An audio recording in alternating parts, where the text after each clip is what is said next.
Hi, I'm Melinda Rose. And I'm Karen Newman. And welcome to a special edition of Light Matters. We're here in sunny San Diego for the SPIE Optics and Photonics show. The weather here has been just beautiful.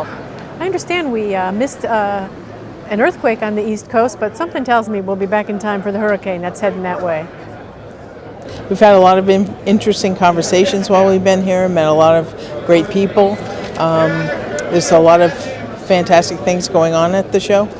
Some of the folks that we met are in a special pavilion here called Photonics for a Better World. These are organizations who use photonics for the betterment of the global community. It's really interesting. Some of those organizations are 1 Million Lights, Outreach Olympics, Photonics Explorer, and the National Student Solar Spectrograph Competition. Here's an interview I did with one of those exhibitors. I'm here with Randy Larimer of the Montana Space Grant Consortium, and he's the Deputy Director. He's also in the Photonics for a Better World Pavilion here at Optics and Photonics 2011. Randy, why don't you tell us a little bit about the National Student Solar Spectrograph Competition? Sure. So we're here promoting the National Student Solar Spectrograph Competition. It'll be held in Bozeman, Montana in May of 2012.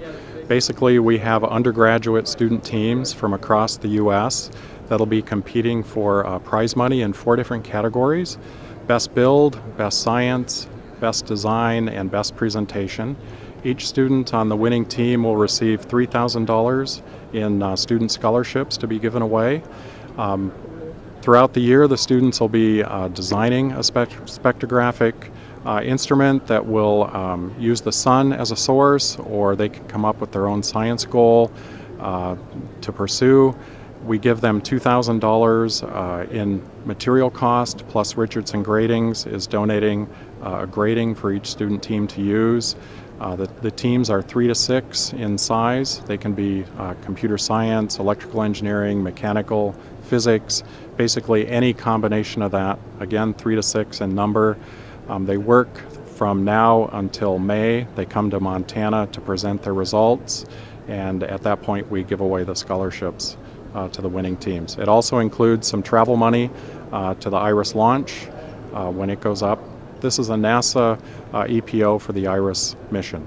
And speaking of students involved in the project, we have Kourtney Peck here, who is from Montana State University, and you helped build one of the spectrographs? Actually, I'll be competing in the competition this next coming year. So far we have a group of 4 members. We have me, which I'm a physicist, 2 computer engineers, and 1 mechanical engineer.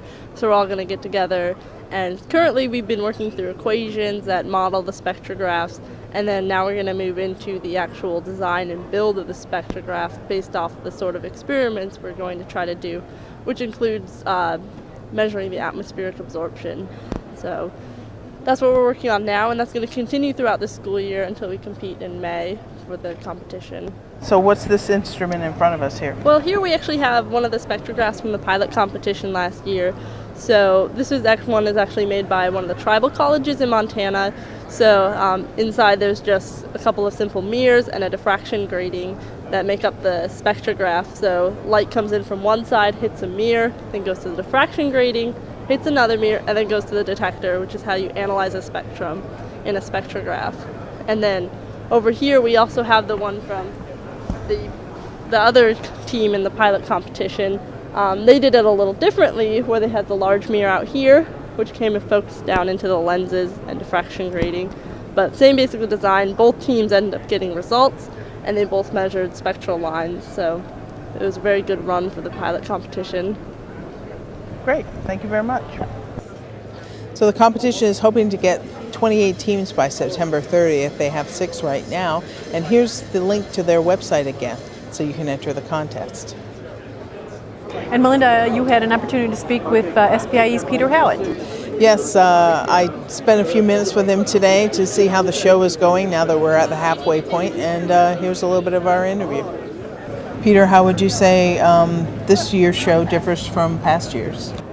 Well, beginning Sunday with the plenaries on searching for life in the universe and planets that are similar to Earth, the whole introduction of advanced astronomical instrumentation and telescopes has been quite amazing. I mean, there are people coming together here who are exploring the far edges of what we can see, what we can detect using optical instrumentation. And all the way down to the other end of the scale, there's more people coming together to look at nanoscience and engineering, people looking at nanoparticles for how they can be used for detection and treatment of cancer, for example. So it's pretty much the whole spectrum from the nanoscale up to the size of the universe, as well as people bringing new research and reporting on results related to solar energy and more efficient, more reliable solar energy technology, and new types of LED lighting technologies and breakthroughs. So we're able to see how people will be bringing the horizon of clean energy closer with new developments in how we produce and how we light up the world. And how was the attendance so far this year? It's been great. With the introduction of the Astronomical Instrumentation and Telescopes Conference that comes in every other year, our overall numbers are up about 8%. There are estimated to be about 4,600 people coming together this week here in San Diego. It's massive. I mean, there are 3,300 different presentations, different papers being delivered by authors spanning optical engineering and solar energy, nanoscience, organic photovoltaics is a big field, and it's so large it's kind of hard to grasp. But at any one time in the conference center, there may be as many as 40 different presentation rooms running concurrently, which gives people a lot of choice as engineers and scientists come together to share their results and exchange information and learn new ideas. Yeah, these conferences are always great networking opportunities for people. It's really great. We've had a lot of great conversations with people. It's great. Thanks for stopping by the booth. Yeah, happy to be here. Really delighted. Thanks. That's it for this special edition of Light Matters from SPIE's Optics and Photonics 2011.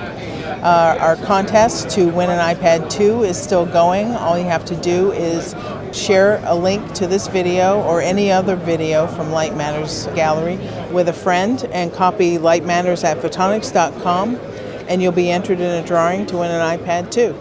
If you'd like to do that, you can use the link that's right below the player on the homepage at photonics.com.